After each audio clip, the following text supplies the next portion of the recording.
Pelawak adalah individu yang melakonkan sesuatu watak yang berunsur komedi dalam satu-satu pementasan seperti bangsawan, teater, makyong, menora, penerbitan filem atau drama.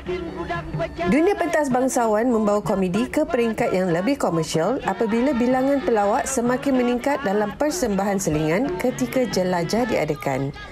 Kemunculan teknologi filem pada era 30-an hingga 40-an akhirnya menyaksikan perpindahan penggiat bangsawan ke layar perak.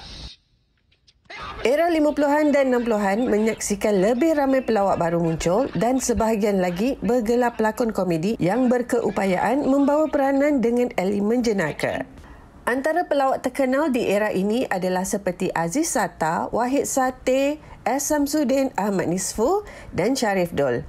Serta pelawak wanita seperti Sa'amah, Musalma, Zahara Agus, Jah Mahadi dan Ani Yasmin. Ketika penghujung era 60-an, filem-filem komedi lakonan dan arahan pelawak yang lebih baru seperti Mat Sentol mula memikat hati penonton tanah air.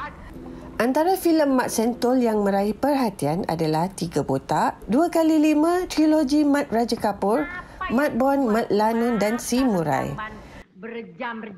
Di era 70-an menyaksikan kemerosotan filem Malaysia kerana secara jelasnya perpindahan pusat perfilman Melayu daripada Singapura ke Kuala Lumpur memerlukan pembangunan menyeluruh termasuk dari segi teknologi. Seiring dengan itu, fenomena televisyen juga meraih perhatian penonton berbanding menonton filem di pawagam. Maka wujudlah program pencarian bakat jenaka terbitan RTM iaitu Bakat TV yang berjaya melahirkan pelawak-pelawak baru seperti A.R. Badul dan pasangan dua Jamali Syadat dan Hamid Gurga. Ketika itu muncullah pelawak-pelawak lain yang sering menjadi sokongan kepada ketiga-tiga pelawak utama ini. Antaranya Yusni Jaafar, Yahya Sulong, R. Jaafar, M. Rajali, Ayapan dan Param. Di era 80-an juga menyaksikan kelahiran lebih ramai pelawak-pelawak baru yang bertahan lebih daripada 20 tahun di dalam industri. Antara yang cukup dikenali adalah Os, Acapan, Kartina Aziz, Jafar On, Kaza, Sari Yaakob, Liza Abdullah, Ali Mamat dan ramai lagi. Mereka ini muncul dari pelbagai medium hiburan seperti program televisyen, radio dan juga filem. Kebanyakan pelawak mula beralih arah dan menumpu perhatian kepada penerbitan drama dan sitkom di televisyen.